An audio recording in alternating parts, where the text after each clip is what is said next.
Well, hello and welcome to Watch What Crappens. I'm Ronnie. That's Ben over there. Hello, Ben. Hi, Ronnie. How's it going? How they hanging, brah? Everything's hanging real well. How's everything hanging with you? Good. Everybody, welcome to the show. Today is Real Housewives of Salt Lake City Day. We're rushing up to the Christmas holiday. We're so excited. My God, it's going to be so fun. Next week. Yeah, it's next week. I'm very excited, and that's really all I have to say. And also, you know, Christmas gifts are starting to come, and man, it is just candy, cookies, candy, candies, cookies. Mm-hmm. So I'm just surrounded by lots of... Yeah, well, not that. I haven't had any dildos yet, but lots of cookies and stuff. And, you know, I ain't even complaining. I'll tell you who's fighting it is my medication, my weight loss medication.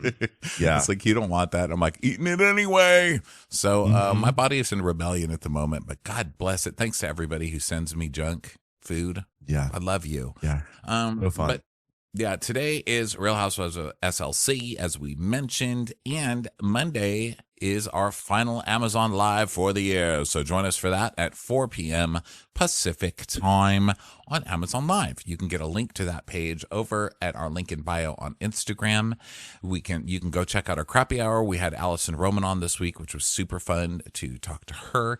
And I think that's it for special stuff. Oh, we've got our Christmas movie coming up over Christmas. It'll be Christmas Eve, Christmas, and then Monday and Tuesday the next week. There's 4 episodes. It's long. It's ridiculous. It's with the reality gaze. And the movie we recapped is called My Secret Santa on Netflix. We're not necessarily suggesting you watch that movie because it sucked. Okay? It's bad. It sucked hardcore, but man, we had fun talking about how much it sucked for 4 hours. So join us for that over the Christmas holiday. Ben's got a little cough today. So sorry. I know. It's like I'm not like under the weather. Like I feel totally fine. I think it's like either allergies or I don't know what it was. I don't know, but like I have like a little bit of a little cough is coming up. So I apologize to anyone who I'm like coughing in your ears with this podcast. I'm just what the body does. Okay. I took some cough medicine to abate it a little bit, but you know what? I got a little post-nasal drip that's causing a little bit of cough. Okay. Yeah, so we open Real Housewives of Salt Lake City, Season 6, Episode 14. Everybody's waking up and I am Greek, and Whitney is probably still drunk and screaming, Happy Mother's Day, Happy Mother's Day. It is Mother's Day in Greece. It's Greek Mother's Day. Greek Mother's Day, very exciting. Yeah, everyone's opening up the blinds. I feel like the producers were like, we need to get footage of you opening the blinds because we need to make a montage of blinds opening. So that's what we see here. It's very exciting. Yeah. Big move on production's part. Guys, we need more blind opening on this show, okay? Yeah. Let's do it. So Whitney comes out of the bathroom topless, and they need more towels. And so they have to call a butler, which I think they're joking. I don't know if they really have a butler or not. But yeah, no, not on Salt Lake City. I would assume not. But yeah, those two can't do anything. Last week they were asking, they were saying, should we go get water or go take a shower? And then they decided they didn't have time to get water. And everyone online not everyone, but there was a Reddit thread like, are they on drugs? Do you think water meant Coke? No, I think it meant water because those two dummies are the ones who don't go to the store to get water. And you know what? I judge people like that because what's the first thing I do when we get to a hotel bed? I go find a 7-Eleven or a store and I get me some gallons of water. Got to do it. You never know. That is 100%. That is 100% correct. You always find the water every single time. Yeah. So now we see Heather and Angie in the kitchen. And there's a chart there that says the friendship commandments. And Heather's like, are these our commandments? And we flash back to the Boston Tea Party where Bronwyn's like, hear ye, we're going to have friendship commandments. Yes, and this is one of the episodes where Heather does this probably every episode, but especially on vacations, it makes me crazy, where everything is amazing. Like everything that happens, she has to yell and scream to everybody around how amazing it is. She's like, oh my God, are these the commandments? Like these are the friendship commandments that we make, so we make a mark when anybody does something wrong? Is that what we do? you. Like everything. They get dinner later and she's like, oh my God, is this food that you're are you kidding me? I'm like, oh my God. Like she's the most performative happy person on vacation. Is that She's a definitely like, sunset? That's such a Greek sunset. Oh my God. It's like, you're not having as much fun as me, is what she's yelling at you the whole time on vacation. And I'm like, I just want to be away from you. Just be quiet. I'm on vacation. well, she's definitely cheating towards the audience, right? Like she's like, wow, look at this. It's like winking, like, guys, take a look at this. Salt Lake City bringing the comedy again, America. It's kind of her vibe. So this has columns and it has all their commandments on it. And so whenever one of them, goes against their commandment, they get a mark. They get a red mark. And so Angie is, not the brightest sometimes. So she's trying to figure it out. She's like, wait a minute. So this is a list of commandments. So wait, if we get a mark, does that mean that we've done something good or bad? Oh, God. Don't have game night with Angie. Yeah, they're strikes against you. And so Bronwyn's like, okay, well, I'm going to regret this. Yeah, no, I put this up because originally it was supposed to be, it's supposed to be like a funny thing, like a reverse sticker chart, the sort of comedy that comes from calling out your friends for acting like bitches. And then we see a flashback to a day earlier and Bronwyn's put it up and Meredith is watching and she's like, well, if we all are going to stick to our commandments that we made. So, if I said something about someone's family, they would come back and they'd like put a block on that square. And Meredith's like, I'm not sure I understand that. And even if I did, are we supposed to put up gold stars? Because I used up all my gold stars putting them on Brooksy's door because he's the best little toddler in America. Well, we're always acting like kindergartners. And so this is what kindergartners do. So it's a sticker chart. And I think if you see your entire column in red, then that's bad. And maybe that'll be like a little motivation to change your behavior. Yeah.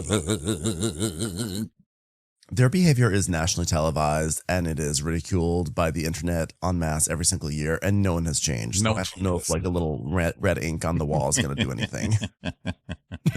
But, have fun trying.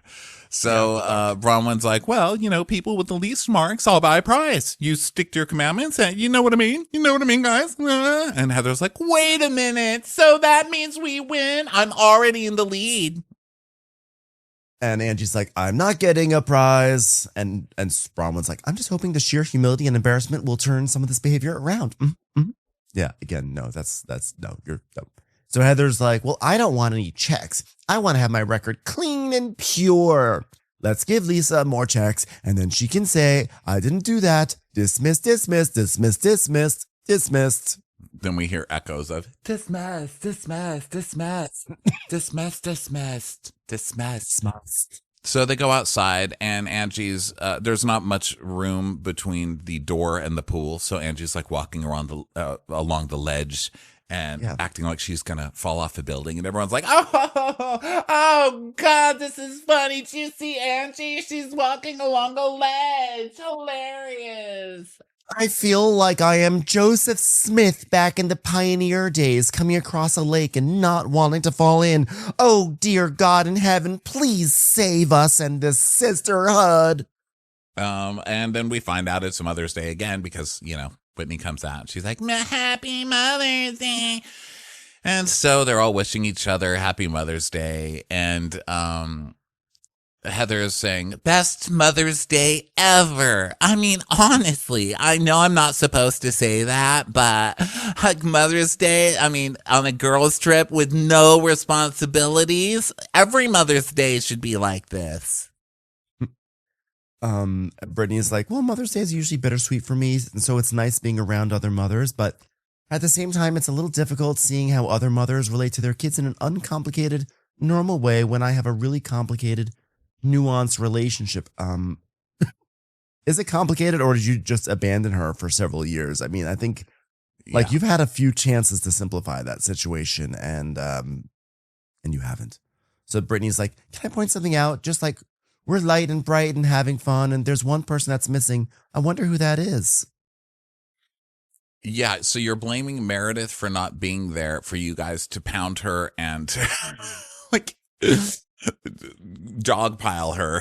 then you're like, wow, it's so fun without Meredith. Not for long, because you all won't have a toy for very long.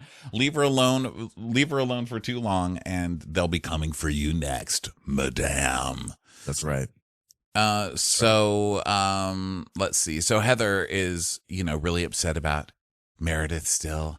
And so she tells a really damning story about Meredith. She's like, this morning I saw her. I was trying to make coffee, but the coffee machine was broken and she was very maddish.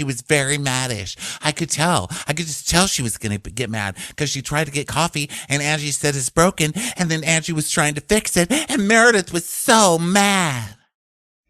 Heather been around someone who drinks coffee before?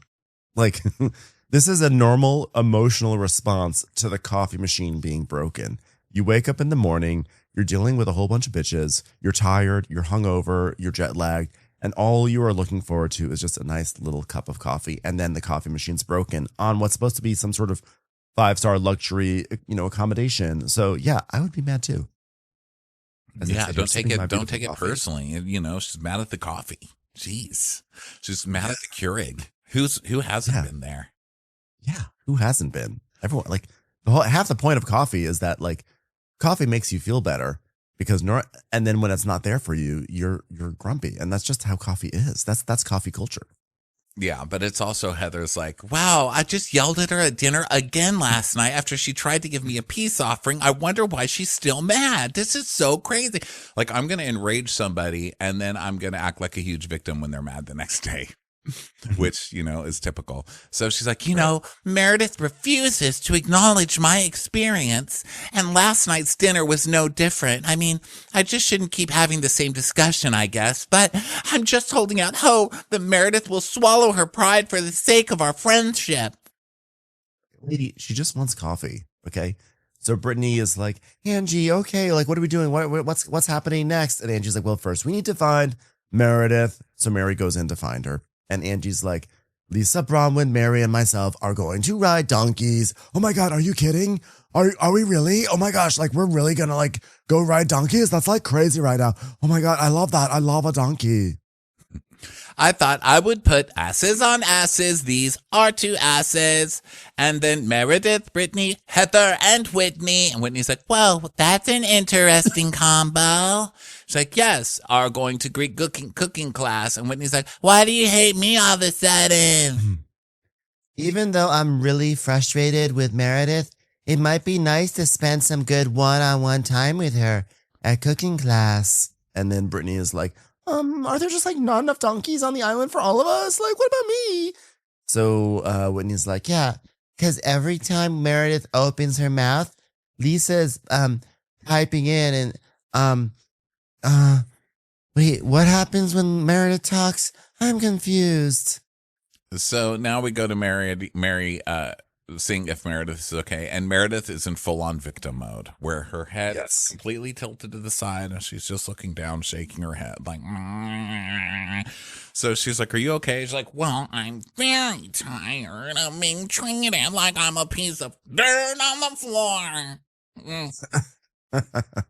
If I'm going to be treated like a piece of dirt, please don't be dirt on the ground. I'd like to be dirt on a seat. So Mary's like, well, so what do you want to do? Well, I really don't know. I mean, the good news is it's Mother's Day, and I know the sound of my toddler calling me from across an ocean is the only thing that will get me through the day, so that's something I'm going to look forward to quite a bit in the future.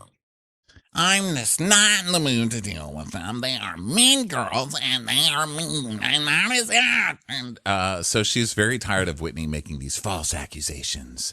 And then we see a flashback to, oh yeah, alcoholic, pill popper. So good. So Meredith is like, it's exhausting. They are damaging, and she needs to worry about herself and her home life and stop projecting it onto me. It's giving me like, and Meredith is like, well, I don't think she's taking accountability for how she hurt you. Well, she didn't hurt me, Mary, because I don't care what she thinks. What are you not understanding here? It's like, Meredith is in rare form today. They finally broke her.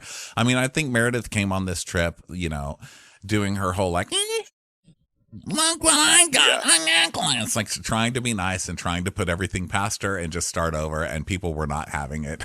So now they've broken her. She's a broken doll. They've broken her neck things, or her head is tilted down the whole time, just kind of bobbing. Yes. You know, they've broken, they've literally broken.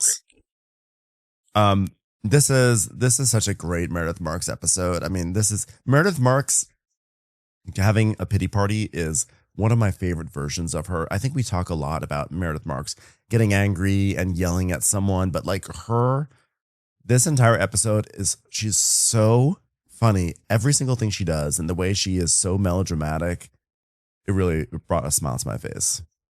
Yeah. So then we go to Bronwyn and Ange, and they're talking about donkeys. And of course, Angie's already done this, okay? Sean and Electra and I rode them last time we were here. It was so fun. You're gonna love it. And so, now we get the activity time. And Lisa's late, so they start leaving her, but she's coming. And she's like, "What, are you going to have me, walk alone on the streets of Grace? Come on, you guys." Yeah. Which she's already done in the last episode, so we know she'd be fine. I would be fine with a Lisa solo on a donkey episode. Really? Oh, my God. She would just be like, "Where are we going? I'm on a donkey. Literally, where's this donkey going?" So then they get into the Sprinter van. By the way, I want to point out the Sprinter van. I think this is such a cool Sprinter van. It's got these tan seats with interesting stitching on it, and they face each other. They got a little table. I really enjoy it. Just an observation, Ronnie. That's all. That's into the Sprinter van. Yeah, I just want to give a little Sprinter van review. We're so used to the standard Sprinter van setup. I enjoyed this one. So they get in. I think it's difficult having that kind of Sprinter van, because if you have more people than are supposed to fit in the van, you know how sometimes you can just fit more people. Like if you get an Uber large or whatever, and you're trying to get 10 people in instead of 8, you can always slide over on the seats. But this one is individual seats, and they're like, "No, you will not get more seats." So I felt like the Sprinter van was like, "No, Ronnie and his drunk friends in Palm Springs, you'll have to get 2 of me." And so I was like, yeah. Fuck off, Sprinter van. But I do appreciate the nice individual, I mean, it depends on who's they're trying to slide in next to you, I guess. I gave it points for looking a little different from our standard Sprinter van. This is the Santorini Sprinter van, which is funny because they can't really sprint that fast. It is Greek. So they get in, and of course, this cast does its best work in a Sprinter van. So they get in, and Lisa's pointing at everyone. It's like, "So you're going cooking, donkey cooking. And Heather's like, "Meredith, how do you feel about the groups? How do you feel about this arrangement? Do you want to get mad? Should we talk about it? Do you want to talk about your friend where I don't even know where we stand?" And Meredith is like, "Well, about the groups of who I'm going with, well, I'm not feeling very positive, which is why I'm going to look into the seat belt to the side of me and just stare into it stitching and hopefully find some solace there." Well, it is in hopes of positive outcomes. I mean, if you guys where's that tension in the group? If you gather and you make amends, then the rest of the trip can be fun if you make amends. And so she's like, wow, I'm doing her a favor because donkeys are very sensitive. They could kick her off. I would, at the same time, I feel like we are robbed of seeing Meredith Marks on a donkey. I feel like it would be like a Countess Luann on the camel moment. So, because she does bray as well, It's time for a commercial. It's time for a Crappens commercial. Well, ever since the plague, it's clear that how I speak is not okay. No one wants to hear what I have to say. I've been told not to speak. I have been challenged on whether or not I've seen the rest of Crazy Rich Asians, and I've explained I fell asleep. I wasn't even aware that there was mahjong in it. But I've been told that the way I speak isn't good enough, and apparently I'm too educated and I speak too eloquently, and I guess I'm just the wrong one here. I mean, so great. I was laughing at that. Apparently I'm too educated and speak too eloquently to even have a discussion with you. Yeah. They never said that. But I love no one ever. I love that that's how it is in her head. You were just too intelligent, Meredith. Please stop being so eloquent. How are we supposed to fight with this? Well, it has nothing to do with your education. I, too, am educated. It had to do with the fact that you're being pretentious and not connecting with me as a friend. You were dictating to me. You were like teaching me. It was condescending. And I did imitate you because it was fucking frustrating. And it's not my job to get you to be a friend to me. It's a sisterhood. Oh, God. So she gets a phone call. It's like, mom. Her ring is just Brooke saying, mom, mama. Mama. Oh, Brooksy's first word. So she gets on the phone in her mommy voice. She's like, hi, honey. Hi, honey. And Brittany's like, she's taking a phone call. I can't believe this. Yes, honey. I did mash up some sweet potatoes and left them in the fridge for you, honey. I miss you too, honey. I wish I was there to feed you myself. And then she's just like, she's like, it's my son wishing me a happy Mother's Day. I'm sure you can all understand. Hey, honey, did you put the little ring on top of the big ring on top of the bigger ring? Oh. So the producer is asking Heather, well, she picked up a call in the middle of your argument. I mean, wow, what do you think of that, Heather? She's like, hold on. My daughter is called as well. Sweetie, I know you're 22, but you must have, you just have to smooth the dollar out before you put it into the machine, okay? Oh, you too, darling. Happy Mother's Day to you too. I'm sorry, was that bothering you? Yeah, except the thing is that your version of it, Ronnie, somehow was a fraction of the length as Heather's version. This thing went on for so long. Listen, as someone who kills jokes regularly every single day, who takes them too far, too long, and kills many a dead horses, even I'm saying, whoa, Heather, this was going on too. This was like, come on, let's I was trying to do the audience a favor, okay? It went on. I was like, is this still going? Is her little bit still going? Okay. And it's really funny because she gets, of course, supremely offended that Meredith takes this call. But I read Heather's first book, and in that book, she's complimenting Meredith on one of her traits being that no matter what is happening, she doesn't care if she's in the middle of a meeting. She doesn't care if she's in the middle of dinner with friends. Wherever she is, if the kids call, Meredith answers on the first ring. And that was something I just remember always thinking was so funny because when we first met her, when I first met her a couple of years ago, that's what she did. It was like we were talking, it was like three people talking, and she's like, and here's how I feel about it. Oh, hold on, Roxy, hi, honey. She just picks it up right there and talks. So they all know that she does this, and it's Mother's Day, so now they're going to make this the biggest deal and be like, I can't believe you are taking a phone call after we just tried to start a fight with you over the same thing we've been fighting about for 6 weeks. How dare you, ma'am? So then Meredith does the next great thing, which is that she then litigates this whole matter in front of Brooke. She goes, well, honey, I love you, but I'm getting yelled at to hang up the phone on Mother's Day, which is today, and I am a mother and you are a child, and this is me fulfilling my Mother's Day duty. But sure. I mean, instead of us talking, I guess I just have to hang up on my toddler. Thanks a lot, ladies. So she hangs up and everyone's super awkward because now Meredith is going to be the biggest victim in the world about it. So she's like, well, I want to be with my family and I don't want to be here right now. And that's how I feel. She does this movement a lot where she puts her hand flat out and then she like puts her fingers back in like she's saying, come back. And that's my favorite Meredith thing. She gets mad. She's like, well, I'm very upset right now and I'd like to talk to my family. No. I've never noticed that, but that's totally right. She's like, oh, look at this. The finger is coming back. I'm trying to bring Brooksy back on the phone. Unfortunately, I'm not able to. And so when she says she just wants to talk to her children, then Heather and Brittany are rolling their eyes. And Lisa's like, well, I'm happy in Greece. Just saying, like, love you, Jack and Henry. Bye. So Meredith's like, it's very normal to take a phone call, and I just wanted a couple of minutes to hear a happy Mother's Day from my son because it was the only opportunity I'd have to speak to him in the next 24 hours. And then after that, who knows what might happen. But that's fine. It's just Mother's Day, and I'm just a mother, both literally and figuratively. I do have a lot of people saying mother to me, so I don't know. I'm not getting more phone calls from more gay people, but that's okay too. I guess I wouldn't be allowed to speak to them either. Is Mother Day a separate holiday? I don't know.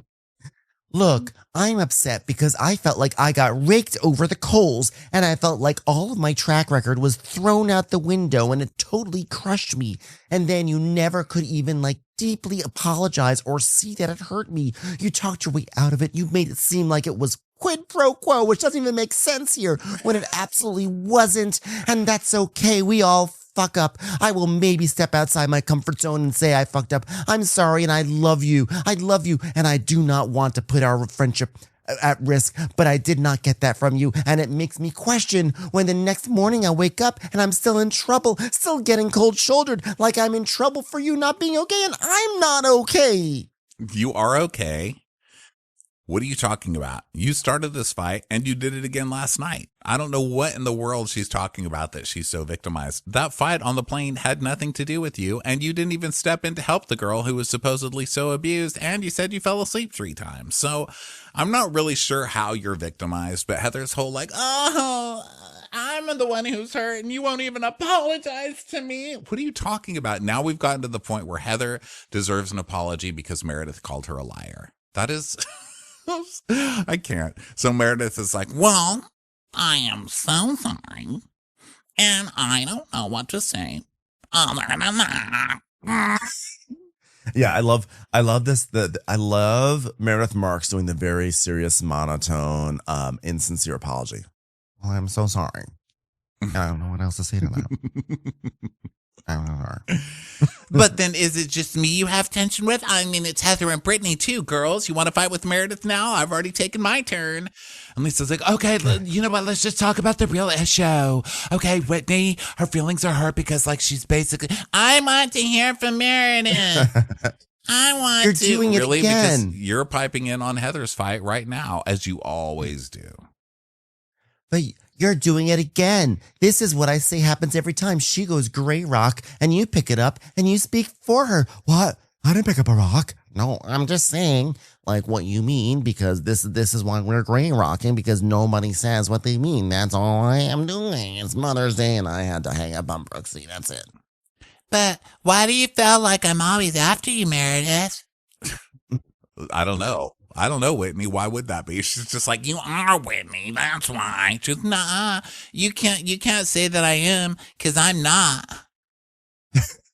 You're spreading rumors that I have mental health or substance abuse issues, and I'm not interested in your opinions anymore. Well, it seems like you are, though. And Heather's like, Meredith, don't be an ice queen. Like, feel with your heart what your friend is saying to you. Maybe feel with your heart that she doesn't like being accused of having substance abuse issues. That's what she just said. Why is that not good enough for you? She has to be crying. Like they say what you feel. She says what she feels. And then they're like, no, you have to be crying while you say it. What do you people want? What do you want? You're breaking Meredith. Yeah. She's like, well, she's projecting lies onto me and I'm not interested in lies. There, you said it, yeah. When he's like, I'm not projecting lies onto her. What am I, a film projector? And the movie is lies. Ha. And Brittany's like, but that's her experience. Oh, who cares? I'm so sick of this. Like, but that's my experience. Your experience is wrong and you're telling it wrong. Okay. Like you don't get to lie and then just be like, oh, it's my experience. So that's the true opinion. No, your experience, your experience sucks. That's my argument. So, Lisa's like, well, okay, because there's more silence. Because Whitney goes, can you just please help me understand why you feel that way? And Lisa says, because you called her a pill popper, okay? And you said she's a cheater. I mean, duh. It's like, but I want to hear from Meredith. I want to hear from Meredith. Lisa, this is so unfair for me. Well, I'm sure you do want to hear from me, Whitney, and I'm sorry that you feel that way. That's all I can give you. But you just said that you were accusing her of having substance abuse. She already said it. She said a full sentence and she said why she's mad at you. Why do you need her to say it 10 more times? Yeah. So then they arrive. They drop off all the people who are going to the cooking class, which of course is Heather and Whitney and Meredith and Brittany. And then Meredith just like walks off because the rest of them go to the cooking class. Meredith is like, I'm going to walk in this direction until I get to wherever I need to get to, and that's what I'll do. So the rest of them go meet Giovanni, their cooking instructor, And while they're all getting situated, we keep cutting back and forth to like the happiness of like, oh, welcome to the cooking class. And then Meredith being like, clock, clock, clock, clock. As she like sniffles her way down the streets of Santorini. Trying to figure out cobblestones in her heels. She's like, all right, well, this is not as easy as I thought it would be. I'll tell you that right now. And Heather, gets there with her over-exaggeration with Giovanni. She's like, what, Giovanni? Your name is Giovanni? This is crazy. We're going to cook everybody with Giovanni. He's Greek. Giovanni, he's like Zeus. I mean, he's not the Greek god I imagined, but he will definitely do. Like, okay. Our friend Angie is Greek and her family's from Crete. And he's like, oh, really? Well, we have a lot to talk about later. She's going to be joining us later. And hopefully Meredith will have joined. Maybe she went off to ride the donkeys. Yeah, donkey riding in a miniskirt would be itchy. Ha. Then we cut to Meredith. Clomp, clomp. Happy Mother's Day. Happy Mother's Day. And this little yellow car stops, and I thought the little yellow car was going to pick her up and she was going to get in it, and I was really hoping for that, but she didn't. It just kept passing her. I was like, get out of the road, motherfucker. She's like, well, at least somebody said mother to me today. So over the donkeys, they're arriving. They're talking to like the donkey owners, and Lisa's like, oh my god, hi, nice to meet you. How are you? Are the donkeys nice? Like, yes, but of course. Do they bite? Yes, of course. They bite? Yes, of course. And then finally Angie's like, it translates because he has no idea what she's saying. He just she doesn't translate. Lisa keeps going, tell him, but I don't think he understands. Angie, ask him if it bites. And Angie goes, does it bite? And he's like, no, yes, of course. And she goes, no, bite. Yes, of course. Bite. Yes, of course. I was like, Angie, it's not Greek to just keep saying the same English word over and over to the Greek person. And she's like, listen, my 5 words of Greek do not cover this situation. I just love that when Lisa asked, does it bite? He's so happy. Like, yes, of course. Like you came here to get bitten, right? That's like part of the appeal. The customer is always right. You just say yes to anything. So Lisa's like, is this a boy or a girl? I don't even know. I won't ride a boy. And he's like, they're both girls. And she says, yeah, I've never been on a donkey before. She looks like a snippy little bitch, but she's beautiful. And he goes, oh, thank you. You're beautiful. You're beautiful too. She's like, oh my God, thank you. The donkey's like, one moment, I'm getting a phone call from my toddler. Hi. Oh, I'm sorry. I guess I have to do a donkey ride now, but it's the only time I can speak to my child. That's okay. It's hard not to look cute when you're standing next to an ass. So they start riding, and Lisa says, what do you call a donkey that has a degree? A smart ass. Okay, what do you call a donkey that has a degree and keeps lifting up its shirt at parties because they're male-centered? A good time smart ass. Yeah. I love how Lisa brings out all her good material for the donkeys. It's like, yeah. What do you this call is the happiest we've seen Lisa all season is with the donkeys. What do you call it when you're in a car and you're about to like get into a different lane and then the donkey puts its hoof on the wheel and it's like, stop it. It's called driver assist. Assist. Get it, guys? Driver assist. Best. That is a good one. When my dad lived in his village, this was the transportation that they had. They didn't even have cars. This is how they got around, on donkeys. Uber Eats took a long time back then. And he would pack the mule with groceries and walk it 17 miles down a mountain when he was 10. So that's what I wanted to bring the ladies to. Listen, that's great. I do not want to experience this. You know what I mean? Like, well, I'm sad that your dad went through that, but can we go to Disneyland now? Seriously. I would love it if like Louis was just like lying to Angie all these times. Like when Angie was like a little girl and she wasn't doing her chores, that he was like, you do your chores. You know, when I was your age, I walked 17 miles with a donkey with groceries on its back. And it's like totally like a lie just to get her to do the dishes. Yeah, when Angie refused to get milk on the way home from school, he's like, oh, really? Hard for you? Try 17 miles on a donkey up a canyon. Oh, you can't pick up the milk? Oh, I'll tell you who picked up the milk. I did every single day with donkey on its back. 17 miles. 17 miles. And you know, it was like blocks. But he's like, 17 miles. This is important to me because for me, it is much deeper because it is a glimpse of my dad's childhood. And I pictured this 10-year-old little boy and how grateful he was just to have a donkey while we drive Porsches and Range Rovers. We're so blessed. We're so blessed with our lives. I love, it's like a peep show. It's like a peep show when they have a moment of introspection and gratitude. Like the thing comes up and you see the gratitude and then the shield comes all the way back down again. They just go back to being materialistic and self-centered. They're like, wow, that's real. Wow. Can you imagine? We take for granted that we drive these Porsches. Anyway, let's get back to going into our. It's like poverty porn. It's like, wow, remember a time when people didn't have iPhones? Look at the poor people. Take a picture. Okay, let's go back to the resort. Yeah, let's go back. Then Mary is on her donkey and she's like, is anyone else not enjoying this besides me? It's like, why are we on a donkey? Why? Hey, you like it, Mary? Why, Mary? And she's like, well, I just feel bad for this little boy. I mean, like, I'm on his back. It's so nice to hear somebody say that because these people do not need us on the back. And you remember when the cast of Shaw's went on like horses? I think they went horseback riding. And I was like, you know what? This cast does not need you all on them. This cast of horses. No. This cast. It was a crossover event. You're abusing the horses at this point. Okay. Yeah. So just Mary's ate 10 like, courses on camera. They like literally just ate 10 courses and then they got on a horse. You know, those horses. Mary tells us, I didn't see Greece coming with riding a donkey. Like, you've got all these beautiful views. You got the water and my outfit's cute. I look cute, but I'm on a donkey. Like, why did you do this to me? So now we go back to the cooking class and this chef Georges comes out. I made him. I don't know if it's pronounced as Georges, but I feel like anyone who's a chef should just be pronounced Georges instead of George.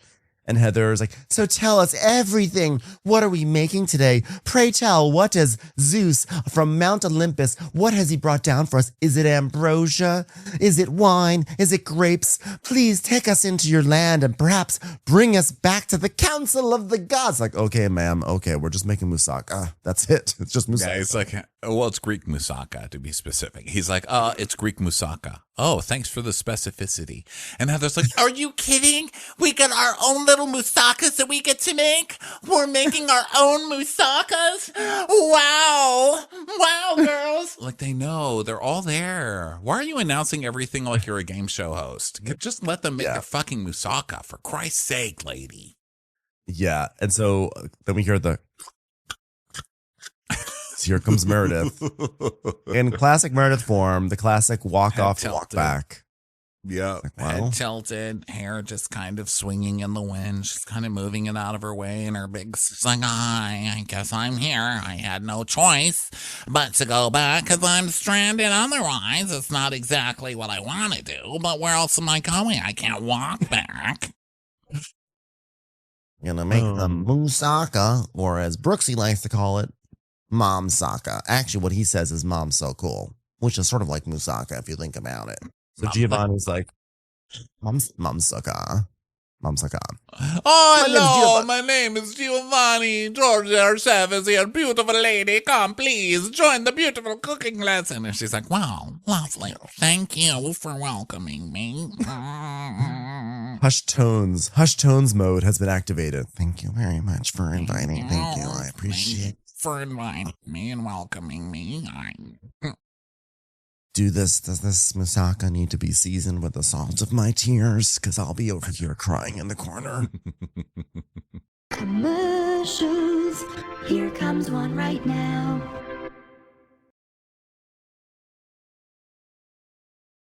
Okay, well, yamas. So they all do it, and they drink, and Meredith doesn't. She's like, well, I'm glad they can enjoy their wine while their friend is living in misery as their baby toddler doesn't get to speak to her.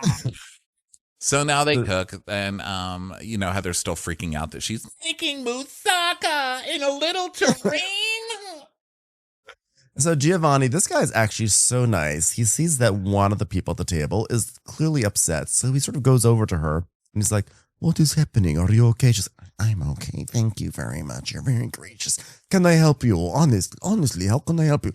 You're very kind, but unfortunately some of the women haven't been so kind and I'm sad and I miss my son on Mother's Day and I won't get to talk to him. It's very, very sad. Thank you. Well, the wine makes us so happy. Which is hilarious. You're telling a table of women that wine makes you happy. You're telling a table of mothers that wine makes you so happy. Trust me, they know. But he's also telling her right after they've been accusing her of being an alcoholic. So she's like, well, Yes. it'd be nice to have something that can make me happy without my friends calling me an alcoholic right here on national television. So you enjoy your wine, Giovanni. Okay. But some of us are not so lucky on Mother's Day. Well, Giovanni, or should I say Zeus, from up high on Mount Olympus, she's not happy. No, I'm not happy. Not happy, Giovanni. I'm not happy at all. Please don't ask any questions why. I'm just not happy. Very sad in the corner. It's gonna be okay, Meredith. No, it's not gonna be okay because Brooks is on a flight and I will not speak to him on Mother's Day. It is a 37-hour flight someplace where he will never be able to speak to me again. And that was my only chance to talk to him. And I'm sad. And that's the one thing that's very important to me. And I'm hurt and I'm very sad. Circumnavigating the globe in a plane is trying to set a world record for most hours that a toddler has been around the moon and or around the earth, and I will not get to talk to him before his monumental flight. It's just very sad, and I think I'm allowed to be sad for Brooksy.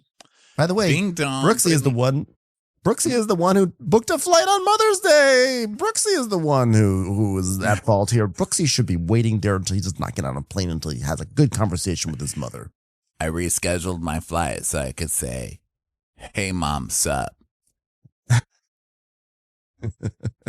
That's all I needed. That was beautiful. That was and beautiful. then Brittany has the nerve to go, well, I didn't get to talk to my kids for 3 years. You abandoned yours. So please stop. You're lucky they even let you talk about Mother's Day on this show because you should be banned. Yeah, it doesn't really work that way. Meredith goes, well, of course, it's all about you. Okay, wonderful. Well, at least you have a daughter who can call you, but my son he's trapped in the sky, and now I will not be able to talk to him. So thank you very much. Yeah. So Brittany's mad and she's like, really? I mean, she can't even feign happiness for a sweet host. I mean, like he's working his little heart out. I mean, it just feels like Meredith is using this not being able to talk to Brooks thing as a deflection to not have to answer hard questions. She's answered the questions. Here's what's happening. You guys won't stop. And now she's going to make you pay for it for the rest of the episode. Is it fun? For me personally, yes. Is it fun for the group? No, but you guys sowed it. Reap it. Suckers. You guys sowed it. So Whitney's like, I'm sorry you missed the opportunity. So now over by the donkeys, Lisa's like, I wonder how cooking's going. I wonder if they're able to make as many funny jokes about asses the way I have. Because asses are like, hey, you know what I said to my accountant? I said, hey, you're like a donkey that's in a chair. You're dealing with ass sits. Got it? Ah! And Bronwyn's like, I can't imagine it's going well. Well, you know what? I feel like these little things become exacerbated. Like, you know what? There's situations that can be resolved in conversation. You know what? All you need to do is get like some poster boards and just like write stuff on them and put them in front of people's faces because people here can't read poster boards. That's how to solve a fight, you know, but it can be overwhelming if you're in it. Yeah. Well, the thing is in a friendship, you have to be comfortable with being fallible. Sort of like how when Heather asked me if Todd made out with someone and farted, I was like, I don't want to talk about this. It's like, that's what I'm talking about, being comfortable being fallible. And like, yeah, just be fallible, you know, or call everybody a liar and say that you never said that in the first place. That would be fun. That's a good one to do. Or just tell them that it's like sealed. That. Just say the case is sealed. That's how to do it. Just being fallible. And as people, we make mistakes. Sometimes we take the cherry off the person we love's banana split before they're ready to have the cherry. And if you want to have deep friendship with someone, you just have to let them see the parts that aren't good. And as hard as it is, she also has to own what she said and not just wait for you to come to her rescue and talk her way out of it for her because you have been helping her and maybe you should step back so she has to find a voice. Yeah, it's just like so hard for me to step back. It's like really hard. Just mainly because like my heels don't like support that kind of movement. And Angie's like, but she wants you to keep doing that for her. And so she doesn't have to do it. And that's the thing. Meredith and Heather have to figure it out for themselves. If they're going to have a front relationship, you can't figure it out for them. Yeah, well, I hear what they're saying, but like it's going in one ear and out the other ear because I'm like a real loyal friend. I'm never going to stop defending, that whore who poses, like the poses with her family of posers. I'm never going to stop defending her. It's like the biggest whore in New York. I love her. Yeah. Slept with half of Manhattan. Yeah. Well, yeah. She's like a great. I'm like a great friend to her, and she's like a great friend to me. And Mary's like, I don't know, something's off with Meredith. I feel like something is off. So now the donkey ride the donkey riding girls go to the cooking class. And Heather's like, oh my God, it's the girls from the donkey ride. Can you believe it, everybody? They smell like donkey. They trekked from high and low across lands of plenty, through sun, through rain, and they have made it here to greet us with their friendship. It's like, oh my God. Relax. You know what? I love donkey riding so much. I love my donkey. I loved it. I have 5 now. Yeah. Well, I got thought 5 we had donkeys. fun, but you guys came back at twice as much energy as us. Did they feed you guys moussaka too? Ha! Well, they're outlapping us on the fun department. And Mary's like, so did you guys talk? I mean, you didn't get anywhere? You didn't talk? And Heather's like, well, Meredith expressed that she was upset about Mother's Day. You want to talk about that part, Meredith? So talkative today. Why don't you talk about it, Meredith? Well, just that I'm not gonna get to talk to my son and just made me sad. I'm gonna shrug to show how sad I am because it's been a bit of a rough day and it would have been nice for me to talk to Brooksy, but I didn't get to. I love that, by the way, Chloe's like not a factor here. It's like at Nora's Reed, it's like, well, you can still speak to Chloe and Reed. Not as good as Brooksy. He's like really the most fun on the phone. Like, if I'm not talking to Brooksy, why even bother with the other two? I mean, they're all slicing a lemon together anyway. Yeah. Jonathan goes, oh, you're sad about your children? Well, join the club, Meredith. You're not in that club. You're so happy to not be around the kids, you say. Yeah. So she's like, but you're not that true. What you're really upset about is all of it. She goes, well, of course I am. And that's what I was telling you, Heather.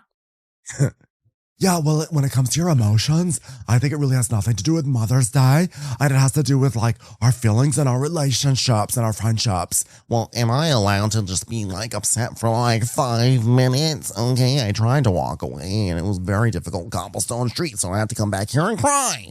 But you don't get to use that as a detour so we're all begging you to be a part of the group again, Meredith. And I'm here. I'm just showing up for my girl and having a great time because we knew we were going to be in Greece on Mother's Day. We all chose to be here. And Bronwyn's like, it's not a surprise that it's Mother's Day. Okay, we knew we'd be here. Okay, they even arranged for us to be able to give someone a bob. Just us, so we could feel like mothers again. Well, you know what? I'm going to say this on Bravo again because not enough people are saying ground zero.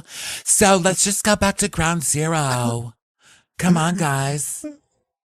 Does she know? Is it? Why do people keep saying that? Let's go back to Does she know about square one? Is it square one? I think yes. Let's go back to square one would work better, but ground zero is just not good. The place of the destruction, Yeah, and that's where. Sorry, go ahead, Ben. No, I was supporting you. That just said we don't need to. Oh, thanks for the support. You're a real donkey. So you know what? That's where Whitney and Meredith are not getting along because Whitney feels like one way and then Meredith feels another way. That's just sad. Lisa's hilarious because she's now trying to chime in and sound more neutral, but she's just saying generic things. Yeah, guys, Meredith feels one thing and Whitney feels another thing. See, look, I'm very neutral. And so Whitney's like, what I said about you, Meredith, look at me. What I said about you pill popping and alcoholism is a very slippery slope, and it's not appropriate. And I'm sorry. I'm sorry that I called you those names, Meredith. I'm sorry. Look at me. Look at me. Meredith just goes, okay, great. Great. She does. She goes, okay, great. at the end. I never should have called Meredith those things, but it doesn't take away my concern for my friend. She's like, well, I never should have called her an alcoholic and a pill popper, but she is. So whatever. What she should have said was, I needed to say something extreme to get your attention, which is I thought what she was going to say, but instead she's like, no, I just shouldn't have said it. So Angie's like, Oppa, there we go, making headway. And actually Giovanni goes, Oppa, yamas. So they cheer. And Angie's like, now that's the man you should be looking to get a phone number from. And Heather's like, how do you know that I don't already? Did you see his Rolex? Huh, we've been hooking up. Huh, what's your version of hooking up? Mine means just hanging out. What? Why would you think that we had sex? Sorry, I was missing for a while, guys. I was fucking around with Giovanni. Did I say that? So now they're going to get ready for dinner. And they're back in the Sprinter van. And Lisa's like, I keep almost falling asleep. Is anyone else tired? Is anybody else tired? I'm like, if they were tired, you're probably waking them up again by being like, are you tired? Are you tired? Heather's like, nope, not one bit. Just ready to run a fucking marathon. I mean, Whitney's like, are you ever going to shower? And Whitney goes, yeah, but are you? And he's like, I realize I have to apologize to Meredith because I've got bigger fish to fry here, which is that Heather smells like fried fish at the moment. Yeah, can we just get Heather in the shower? I'll put all my fights aside if we can just get Heather to take a shower. I shower every day. I do it when you're not in the room. A 10 to 2 in the shower. That's what I do. I should say a 10-2. 10-2 in the shower. What does that even mean? Meredith does a 10-1-2 every time, and she shouts it from the rafters. 10-1-2. I mean, Heather clearly learned some sort of slang because I've never heard this before. 10-1-2. I only know of 6-7. 6-7. 6-7 in Greece. So what do you think this means? I mean, we find out that number 1 is pee-pee and number 2 is poo-poo, which we already knew. But do you think 10 is like 10 minutes in the shower? I think so. But also, why are you doing a 2 in the shower? A 10. Well, I think it just means I'm going peep, I'm going poop, and I'm taking a 10-minute shower. Like, maybe they say that because they're like, okay, guys, we're leaving in 20 minutes. Okay, well, I'm doing a 10-1-2, so I should be out in time. I guess. Like, I kind of like that. A 10-1-2. Yeah, I'm just gonna pee, poop, shower, and I'll be right back out. Take a quick shower. Now, here's a hot take. I won't dwell on this because I know this is not your favorite subject matter. But if you're doing the 2, you're kind of doing the 1 at the same time, right? Why does the 1 even have to? Oh, I see. Never mind. I was thinking the 10-1-2. Ugh, I'm so stupid. I was thinking like a 1-minute pee and a 2-minute poop. But it's just saying the 1. It's confusing because the 10 is referring to time, but the 1 is and the 1 and the 2 are referring to the deed. It's all clear in my mind now. Everyone, we can move forward. The National Nightmare is over. Well, I don't know if that's correct that the 10 means 10 minutes in the shower. I'm just assuming it's that. I don't know. Is the 10 just shower? Is that code for shower? Do we have? It's like we have to look 10 up minutes in the shower. Yeah, I don't know what it is. Oh, 10 is actually doing your nails. Yeah, it could be. I mean, who knows? So now they're trying to talk. And Heather's like, so what is a 10-1-2? Tell her, Meredith. And she's like, pee. It means pee. No, 10-1-2 is a pee and a poo. She goes, oh, well, I forgot about the 2 part. I only do the 10-1. I don't poop. Meredith is trying to sleep. She has like her head against the window and she's like, she won't open her eyes. She's like, maybe if I just pretend like I'm talking in my sleep, they'll just shut up and leave me alone. 2 means poop. Good night. I like that she was like, well, I was sleeping. She jerks her jaw. She does like a Kirstie, what's her name? Not Kirstie Alley. Ally Sheedy. In the bus. So they talk about this 10-1-2 thing a lot. And Bronwyn's like, oh, Angie did a 10-2 before we went on the donkey, and I had to use the men's room because she was taking so long. Mm-hmm. I did not. I did a 5-second 10-1, and then your donkey did a big old 10-2. And then Mary's like, he did, because mine did 1 after Bronwyn's, and mine had a normal bowel movement, and he had diarrhea. And we see like footage of the donkeys pooping on the sidewalk. Oh my God, it's so watery. So then they get home and they decide to have a pool day. So they're all getting into their swimsuits. Butler brings out flowers. They do have a butler. There you go. Oh, you're right. You're right. And they're having fun. And Angie's like, we have tequila. And Lisa's like, I'm not drinking that. I only drink my own. It's like, it's okay, Lisa. You can drink a competitor's tequila when you're on vacation. We will not hold it against you. So And I so read Meredith that this comes out. was Angie has a partnership with some other tequila. And so she's been Angie. trying to show her tequila all season, but they won't show it. they keep cutting it out. And Lisa's like, yeah, I'm not going to drink yours. I only drink my own. It's very Kathy Hilton for that to happen.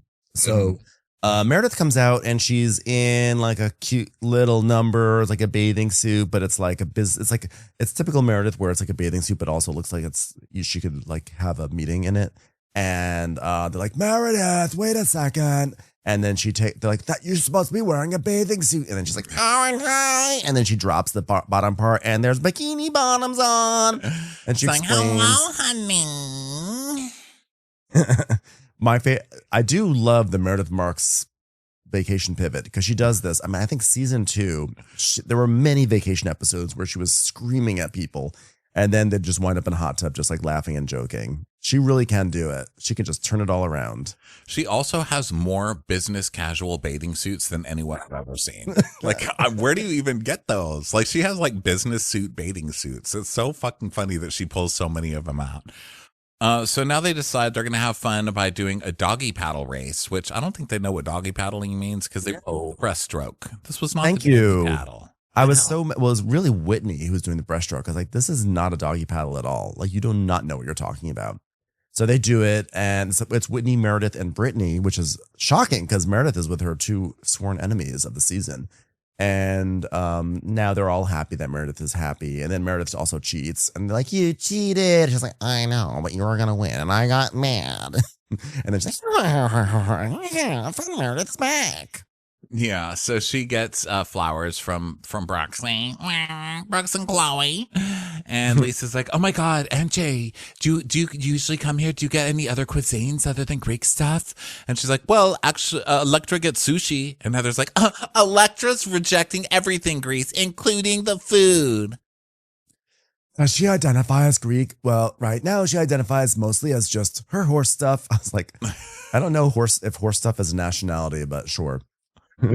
That's like her thing. That's her life. She's a teenager, school friends, and then she rides 5 to 6 days a week for America. Oh, yeah. Yeah, like school friends. I remember those days, sneaking mini skirts into your bag. Did you guys ever change at school? I did all the time. I did it all the time. I did twice and I got busted the second time and I wanted to die. When did you have your first kiss? Do you guys remember when you had your first kiss? Heather, tell us. And Heather's like, yes, of course I remember. It was just before with Giovanni. What? I mean, we never kissed. Why are you guys saying that? Heather got one of the hottest guys in our school and they dry humped. Wait, you dry humped? What? You are a good time girl. Meanwhile, we just see a close-up of Mary trying to eat a taco and she's like, I don't think the shrimp is dewormed. I don't know if shrimps. And just keeps eating it. I think she was talking about the poo-poo line. Yeah. I love that we pick up on these things. We're like, there she's doing the breaststroke in the middle of the doggy paddle race. And she's talking about the poo line. So Angie's like, speaking of first kisses, Bronwyn, have you ever kissed a girl? And she's like, yes. Mm-hmm, oh, okay. Mm-hmm. How many? Wow. Did you fart when you did it? Did you fart? A handful. Mm-hmm. Wow. Mm-hmm. Did you go to second pita?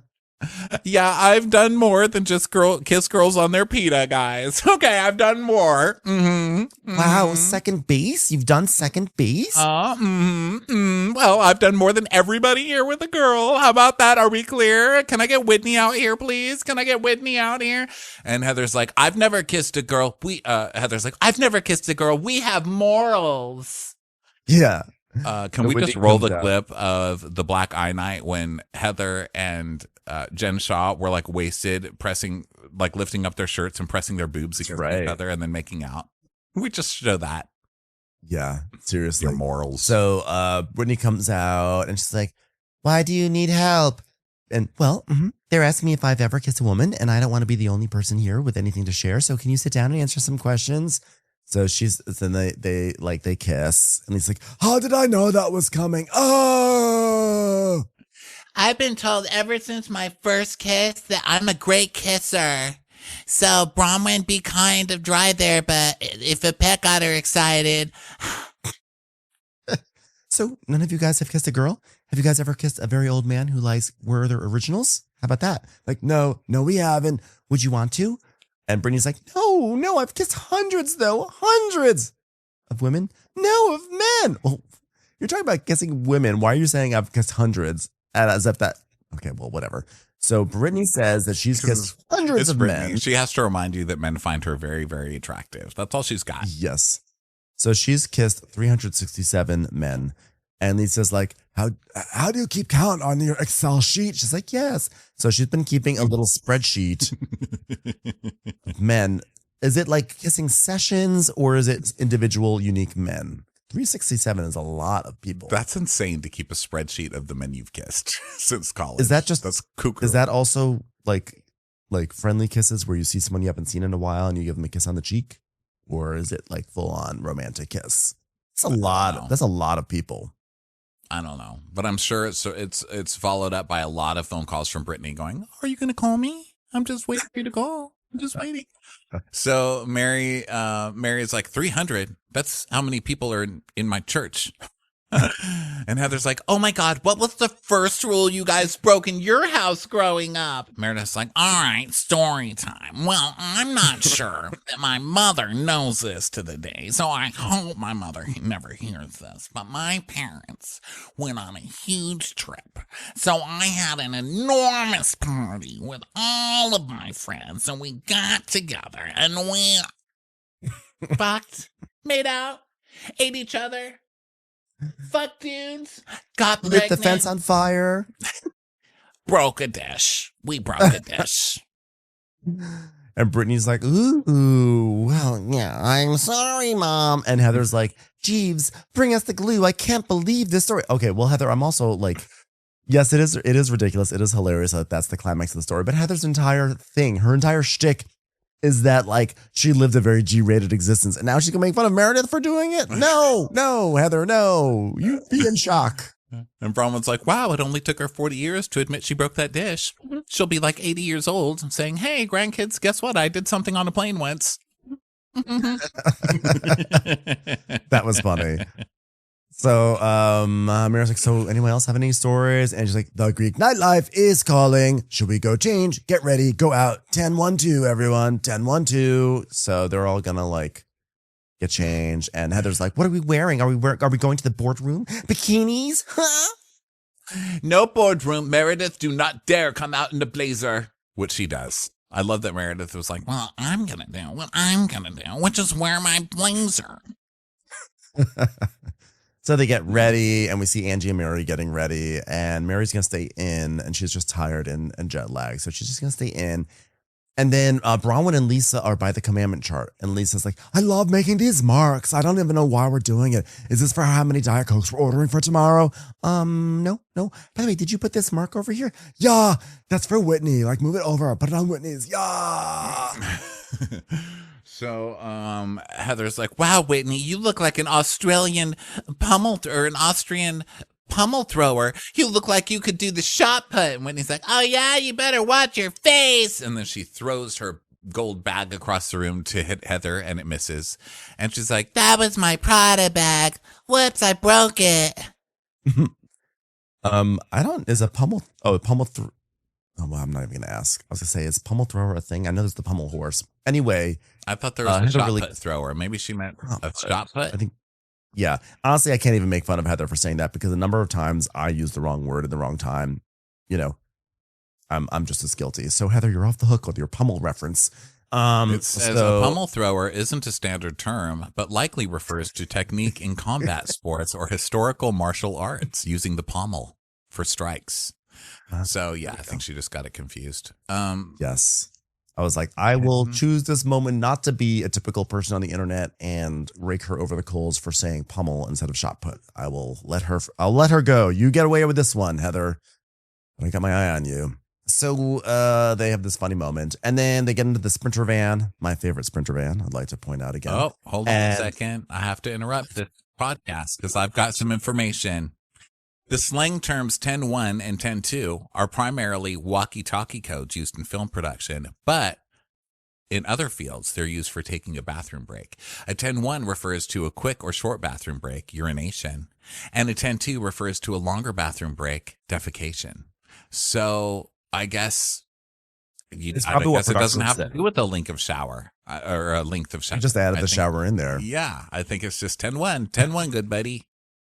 We just tried to make them more efficient. Be like, they're going to do it, but they're going to take a shower. I guess they probably hear production be like, okay, everyone, we're going to take a 10-1. We're going to take a 10-1. 10-1, everyone, 10-1. They say 10-1 on the set. Yeah, so there you go, everybody. Rest well tonight. Now you know the truth. As we like to get to the truth of certain things. What does 10-1 mean? What does 10-2 mean? It's important. Is there such a thing as being a pommel thrower? Okay. Yeah. Don't say you don't come here to get educated. So they're making fun of Whitney for how she's dressed because she looks ridiculous. I think they're trying to call her a Russian hooker. And Heather's like, Svetlana, how do you find America? And Lisa's like, oh my God, you do look like a Svetlana. You do. Is this your Eastern European Olympian Svetlana? And this is her handler and agent? Yeah, if she gets messy, if she's like shit-faced, you can call her high body count and a drunk. So, yeah. So it turns out that this stupid little jokiness then leads to our next plot point because Brittany goes, guess what? I trademarked high body count. And Angie's like, you did? It's like, Lisa's like, that's not yours. You can't trademark that. Goes, I stole it. And Lisa's like, oh my God, I'm asking one of my 7 attorneys, if we can take our trademark. That's crazy. Brittany, why would you do that? Well, I'm the one who took it on the chin. That's why. But I think it's super embarrassing that you would go and you would steal that from me. That's a little hardcore. That's like, no, not me. No, Marks. No, because it's embarrassing that you would take something and someone else said and that you would patent it. That is crazy. I am the person who has not had this is the person who has not had a witty line other than ting, ting, ting in her entire life. And she trademarks my line to try and make money off of my line. She's the sidecar on my car trying to get on my gravy train.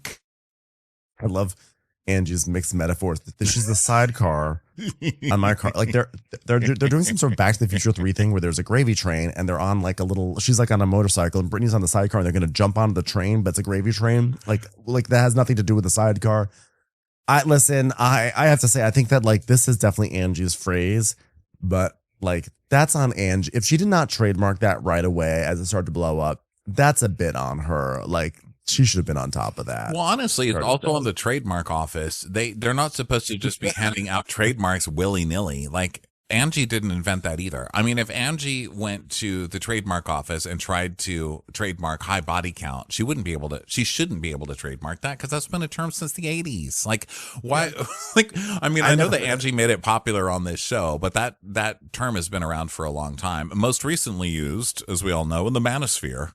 Like those like red pill guys are always like, oh yeah, this is a high body count, whatever. I've heard it there too, but I mean, I used to hear it like the 90s at least, like high school. Yeah. I had never heard it before, so that's why it was so novel to me and so exciting. But either way, like, I think it's shitty of Brittany to do it. No, it's not the worst offense in the world because it's definitely Angie's thing. But this is not actually, if you think about it, this is not unlike Luann taking Giovanni and making it her thing. But it happened many times when they on Potomac when they said, "Oh, what about your husband? We heard he's called Happy Eddie, like flirting with people." And then they turned Happy Eddie, they trademarked that and turned it into their thing. Or the dungeon, Candy's Sex Dungeon. She made a whole show based on Candy's Sex Dungeon, the lie about Candy's Sex Dungeon. So you gotta pounce as soon as possible. And in a housewives court of law, you'd lose that trademark. Yep. And also in like real court of law, actually. So Heather's like, you're not flattered at all by it, Angie? She's like, not at all. But were you going to trademark it? And Brittany's like, sorry, all's fair in love and trademark. Sorry, Angie, don't be a sore loser. I mean, I don't know what Angie should have gone and trademarked. I have an announcement. Like that should be the very first thing to do. You can just trademark random words now. I love it.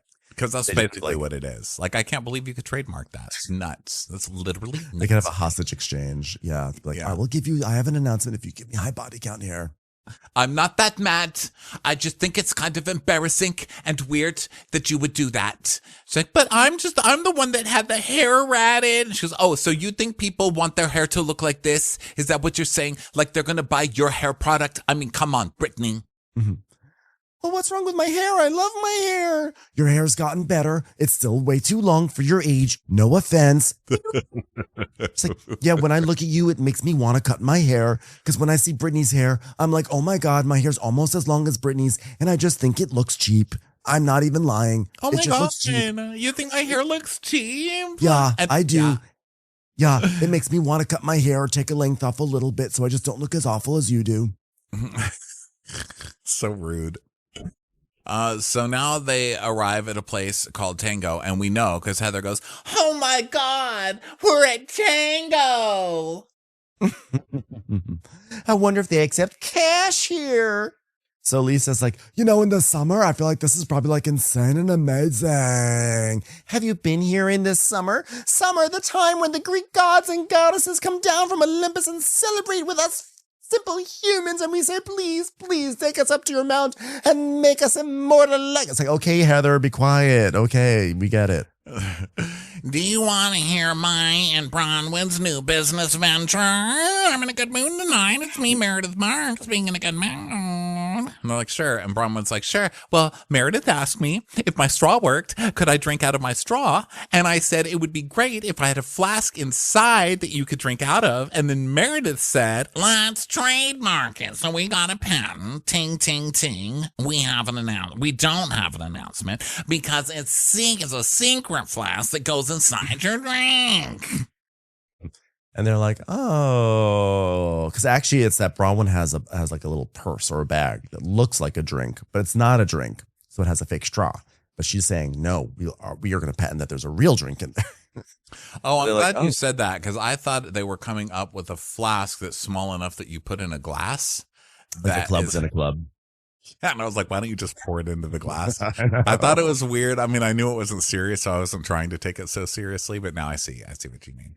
Although that is kind of a cool really idea too. It's like you have a Diet Coke, but what people don't realize is that you put a flask of whiskey in there. Although you could just pour whiskey into the Diet Coke. That's what I mean. Anyway, yeah, why wouldn't they just pour it out of the flask? But the idea is that it looks like a bag, but it's not a bag because it has a flask in it. And they don't have an announcement because they don't want to announce that they have alcohol in their bag. Yeah. That is so creative. And Bronwyn's like, very high body count. Because Bronwyn is going to jump in on any chance to rag on Brittany, Yes. She's the only person that Bronwyn's not afraid of. She's not going to come after the rest of them because she knows they'll get her ass. But she will bully Brittany any chance she gets. So she jumps right in there. But Brittany, it is embarrassing that you would do that. That's like Ditzarella. Whitney's like, didn't we have a high body count party for her to support her with her hair? Because Whitney and Heather are on, they're taking Brittany's side really in any argument because they're Team Brittany in the larger war against Meredith right now. Right. They're supporting their partner in the proxy war. Their puppet. And so Angie is like, look how Brittany's all proud of herself. Like it was like she came up with it when she didn't. She goes, I am proud of myself. I think it's fantastic. And she's like, but what did you do? You have bad hair. And I said it. All you did was have bad hair. You should have trademarked bad hair. She's like, well, I mean, I think that you're strangely jealous of my hair. I mean, look at my hair. And then Angie starts laughing and Meredith is like, what? And then Bronwyn just starts cracking up. And Brittany's like, well, maybe your hair doesn't curl easily. I mean, I don't know. No one has any problem with my hair other than you. I'm in my lane. I am in my share lane, babe. It's like, well, maybe there's something about me that's threatening. Like, I literally don't know why you're so obsessed with my hair. Like my trademarks, my business moves, all of that. Like, what's the deal? It's like, there is no jealousy. I think I've been really nice to you. What are you going to trademark split ends next? What is that? You going to trademark scarecrow hair? They already have that. Heather's like, well, you've been nicer except for in the van on our way over here. Yeah, I think it's like really weird that like you trade someone else's line, Brittany. That's like really weird. Yeah.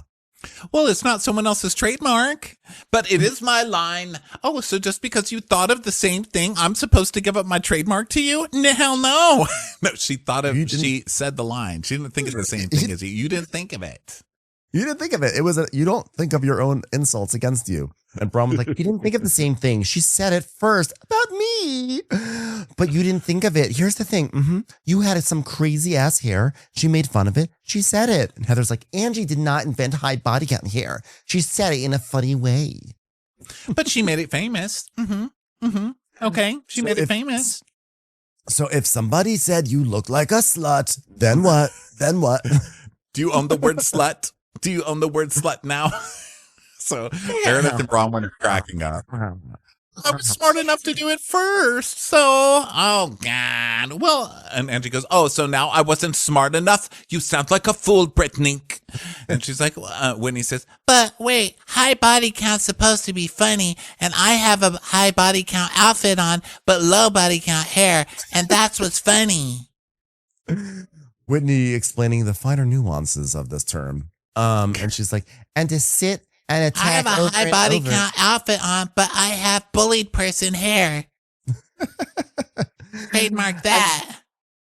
Trademark. I'm trademarking chocolate syrup on Justin. And to sit and attack and over about how someone looks. It's just like I know Meredith doesn't like it when it happens to her. I don't like it when it happens to me. And Braun was like, I didn't say anything about her hair or her bronzer. Don't lump everybody in on this. Meredith and I didn't say anything about her looks. Neither of us said anything. Don't make this a group conversation. Don't even try it. I don't like that. I don't like that. I don't like that. I was generally bullying her. Okay. I was not looks bullying her. It was just general giggling. So she can dish it out to everyone else, but she can't take it because she does. And there's a reason why everyone chimes in. But look around us. Look right now. We're in Palestine. No, we're not. We are in Greece. We are in Greece. And we're supposed to be out having fun. And instead, we're hyper-focused on trademarks and hair when we're in California. We're in Greece. We're in Greece. How could you treat somebody like this when we're in Europa? Look at this.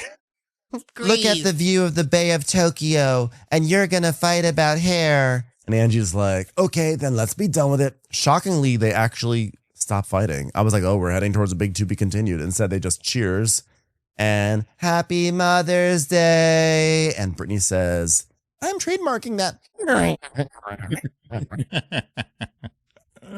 So, Whitney coming in to save the day on the bullying charges. You gotta love Whitney. This is a great alcoholic, pill popper, stop bullying somebody about hair.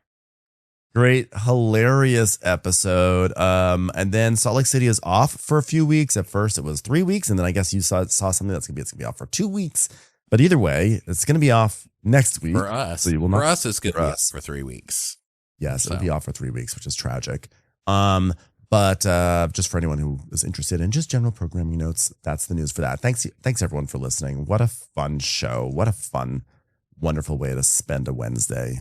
Yeah, love you guys. We'll talk to you next time. Bye. Bye. Watch What Crappens would like to thank its premium sponsors. Ain't no thing like Allison King. It's always a party on Allison Block. Our way is the Amber way. It's the Foster and the Furious. It's Amanda Foster. It's always automatic with Ashley Auto. Put your hands together for Carly Clapp. Get on the right foot with Chrissy Offit. We never miss her call. It's Diane Call. Sunday in the Park with Dylan Clark. Big yay, it's Emily Gauthier. Aaron McNicholas. She don't miss no trickolas. Hava Nagila Weber. You'll never hide from Heidi Eleanor Jones. I go, you go, we all go for Hugo. Jamie. She has no last namey. She's our kind of mess. It's Jennifer Messer. Sipped some scotch with Jessica Trotch. She's our favorite streamer, Caroline Peacock. Kristen the Piston Anderson. Get a bee in your bonnet with Lacey B. Que sera, sera, whatever will be, will Lauren Silsby. She gets an A from us, it's Lindsay D. Let's give a kisserino to Lisa Lino. Fresh as a daisy, it's Maisie McHenry. Megan Berg. You can't have a burger without the Berg. This is Livin' with Michelle Vivian. I love ya, Olivia Williamson. She sure is swell. It's Raquel. Yes, we canna. It's Savannah. Cast a spell with Shannon Spellman. Let's share with Sharon Eldridge. Darn Skippy, it's Tippy. And our super premium sponsors. Make way for AJ Lopez. She's VVIP, it's Amanda V. Can't lose when you're with Amy Baldwin. Somebody get us 10 cc's of Betsy MD. We're taking the gold with Brenda Silva. Let's get real with Caitlin O'Neill. Put us on a stretcher, it's Charlotte Fletcher. Don't get salty with Christine Pepper. Can't have a meal without the Emily Sides. Who, what, why, where, and Gwen Pentland. Let's go into the woods with Guy Tubbs. Nobody holds a candle to Jamie Kendall. Hail the cork master, the master of the cork, Jennifer Corcoran. We got our wish, it's Jen Plish. My favorite Murdo, Karen McMurdo. She's a total knockout, it's Katie Manock. In the study with a candlestick, it's Leslie Peacock. Gee, it's Lisa H. We're ride or die for Lisa Ryder Barron. She's a whiz, it's Liz Sarthy. Always killing it, it's Lola Alkalani. The incredible edible Matthews sisters. She eases our woes, it's Melissa St. Rose. There's a chance of meatballs, it's Rebecca Cloud.